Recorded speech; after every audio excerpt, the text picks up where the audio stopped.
But welcome to SC2casts.com. Their fourth, I guess, well, this is our fourth King of the Hill here. We got our challenger Ret spawning as the blue Zerg in the bottom left-hand corner. And it is, his champion, of course, that he's playing up against is Naniwa of MYM. So MYM versus Liquid. This is game 2 on Xelnaga Caverns. And Naniwa is going to be spawning once again as the light pink in the top right-hand corner.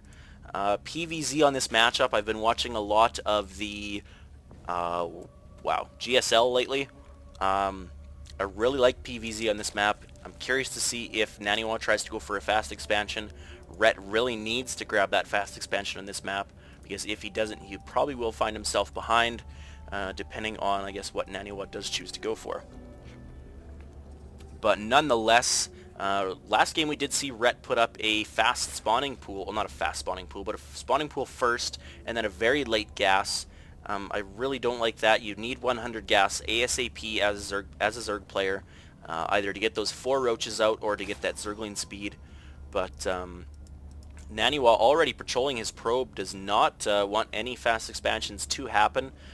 Right now we're almost at the point where Ret's going to have to make his decision on what he's going to do. His drone scout is going out.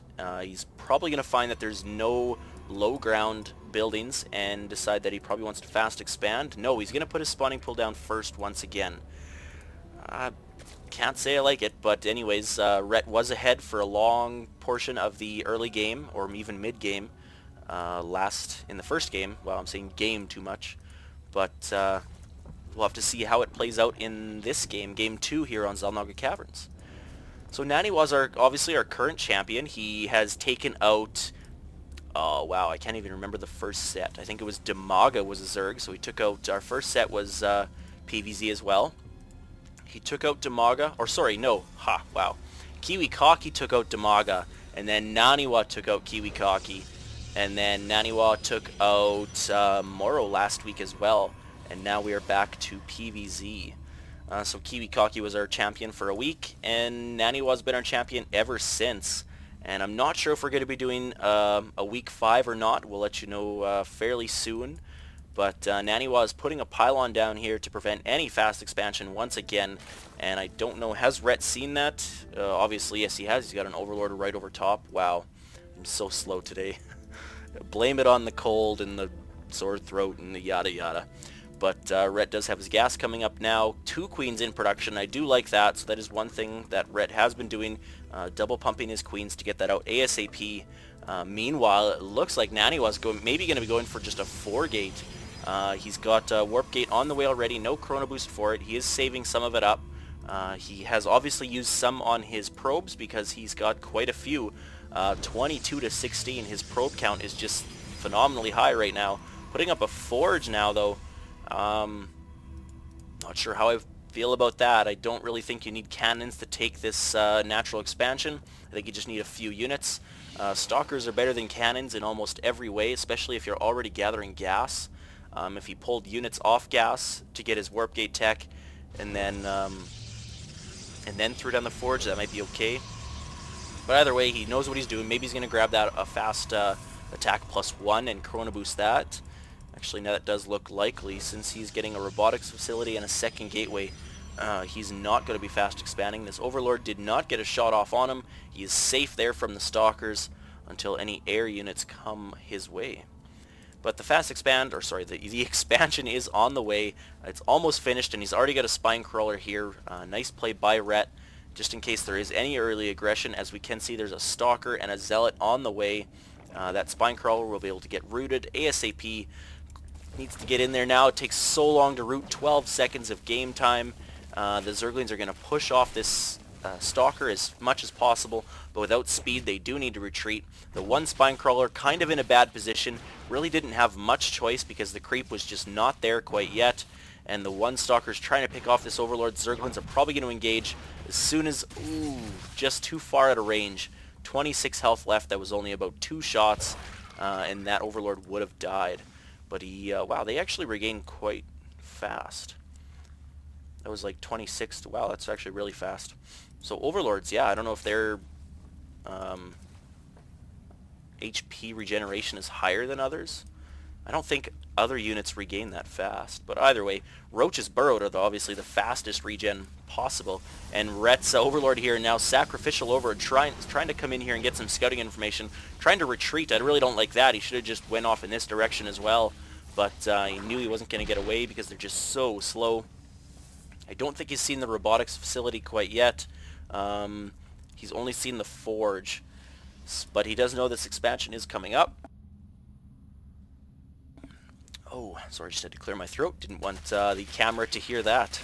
But anyways, Ret is going to be trying to clear out these rocks. It's going to take quite the long time with these Zerglings. They're just so slow at killing rocks. Obviously, rocks have armor of 3. Zerglings have attack of 5. If you don't know this, then you need to watch more games.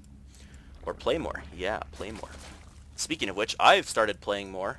Not 1 versus 1 yet, but hopefully soon. But still lots of 2 versus 2 with my friend. Can't wait to really start playing once I get some vacation time. I've got like 5 weeks banked up right now. Once I get some vacation time, I'll be playing a lot more. But off topic, back to the game. Roach Warren is coming down now. Lair Tech is upgraded already. Another hatchery coming down here at the 3rd base. I do like how religiously Ret likes to expand. Just in the first game on Lost Temple, he expanded everywhere. Maybe a little bit too much. He couldn't keep up with the production, even though we spent about 900 to 1200 extra minerals on those hatcheries. Could have been used for 3 to 4 ultras or a lot of roaches. But either way, he does like a lot of hatcheries, lots of creep around the map, and he's already taking out the gold. I'm not sure if he's going to double expand to the gold. That would be pretty ballsy, as the Protoss Force should be ramping up fairly quick. Ground level attack upgrade 1 is almost finished. Is he using more Chrono Boost this game? He is. He's keeping his Chrono Boost a lot lower. Last game we seen multiple Nexi being, I think it's Nexi, multiple Nexus being up at 100% or 100 energy. Yeah, 100% works too. But this game he is keeping that a little bit lower. More Overlords coming in for Scout. The speed upgrade is done, so they are going to be a much more efficient Scout. And 4 more gateways, no, Robotics Bay and 3 gateways coming up, so 5 gate and 1 robotics facility should be almost enough to keep your minerals low. Probably could use another gateway or robotics facility, but I guess if he's still upgrading like he should, then he'll be fine. This Overlord probably is going to get taken out. Ooh, is he going to get it? Yes, he does. 4 Stalkers, which one of these got the kill? Really doesn't matter, but wow, 3 kills on that. That must have been that one Stalker that was up here harassing. And here is some good creep spread. I really like this. 1, 2 creep tumors, just spreading creep everywhere. I would like to see another queen being put down, or another 25 energy to spread creep along the other 2 attack routes. Of course, these attack routes can be very effective, especially when you have this base. If you don't have creep here, you're going to be in a lot of trouble because Protoss has a whole attack path. They can come down without you having creep. And he needs to join these 2 bases as well. You could afford to miss a spawn larva here and there when you have this many hatcheries. He's getting his 4th up as well, so that is going to be crazy. He's going to be on 4 bases compared to Nani's 2, and if Naniwa doesn't take a 3rd base soon or put some pressure on, he's going to be in a lot of trouble. Some Zerglings here are taking out a pylon. It looks to be what that pylon was trying to do is get maybe some cannons down or some warp in area to take this base as well. That got shut down, and there's a BM Overlord in the base pooping some creep, just trying to get some information. I would like to see him use Overseers more and maybe contaminate some of these upgrades. It would really put Naniwa behind. He seems to be gearing up towards some kind of push. Chrono boosting upgrades, chrono boosting units. Once he gets that critical number of colossi, he'll probably want to push out. Looking at the army tab, we're fairly even, but Ret is just so much higher on unit count right now, that partially because of the drones. That's an extra 8 drones, not too many, now down to 6, so at least Naniwa is still producing lots of probes. So once he takes his 3rd base, he's able to Maynard a lot over and get that production going going as soon as possible. No ventral sacs upgrade for the Overlords, so they're not going to be able to carry any units quite yet, but they do have the phenomenized, or I can't pronounce that word, I'm terrible, I'm Canadian, blame it on that. No, I'm kidding, Canadians have good vocabulary. Anyways, no carrying upgrade for the Overlords. I would like to see that and do some kind of drop here in the main. At the same time, he could throw like 10 Zerglings here and take out this expansion as well. or even some Nidus network play. I still think that is so underutilized by Zerg players. Nidus on this map, throw a Nidus up here, throw a Nidus over here, throw a Nidus in like every one of your expansions, and rally the units straight from your hatchery into the Nidus, and all of a sudden you have attack paths everywhere on the map, and you can just instantly retreat, instantly pull back units, instantly attack anywhere you want. It's just phenomenal. It makes Hydras that much more effective just because they can get all over the map. But anyways, engagement here. Colossi are taking out a bunch of the units, although the roaches are soaking up a lot of damage. Some force fields being put down, just causing Ret to want to retreat. He does not want to engage where there's force fields. I think he's got quite a few more sentries here, yeah, and they all have at least 1 to 2 energy or 2 force fields left. Nice force fields going down. This hatchery is probably going to fall before it even really gets up and mining. I barely got any minerals from it, but it does go down. Broodlings try to get out, but they are just going to fall so quickly to those Colossi. Broodlings, of course, can be fairly annoying, especially if you kill off multiple buildings at once and your Zealots are in there. They can actually really hurt Zealots and Marines fairly quickly. But anyways, big engagement. Force fields going down. Really isn't going to bother Ret this time. He's just going to keep pushing through, but a lot of his units getting stuck.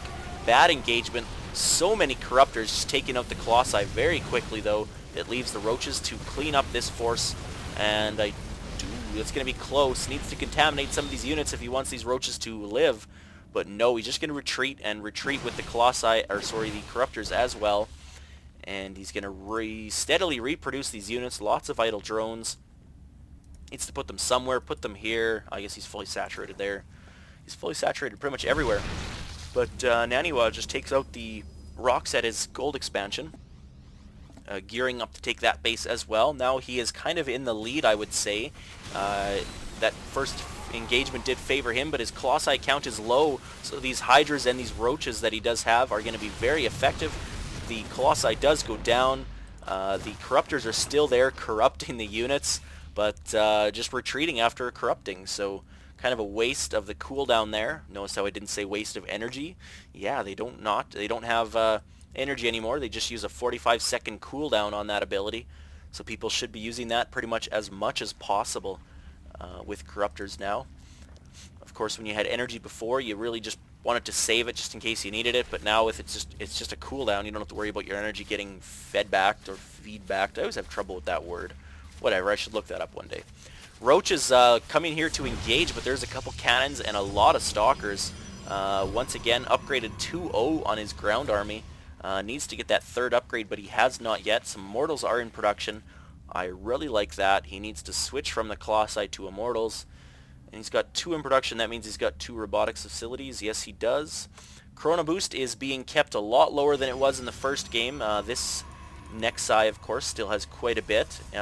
Really no need for him not to have that much energy. He's got all 3 of his Nexi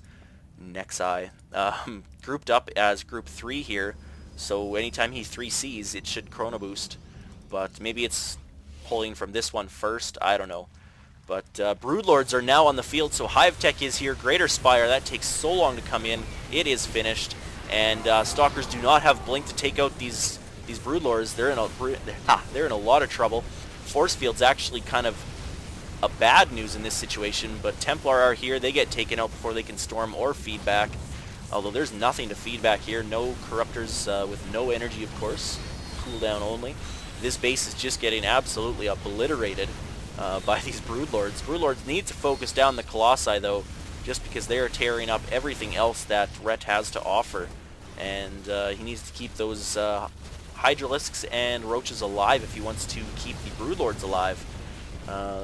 Although I would really, right now, I would love to see Blink by Naniwa, and those Templar that did get taken out, they didn't do anything because they have nothing. They have no Storm. Storm just now finished, and Kaidaran Amulet is on the way now as well. And Ret is now taking a, wow, 5th base, so yeah. No, sorry, 6th base. He's got this one in the corner too.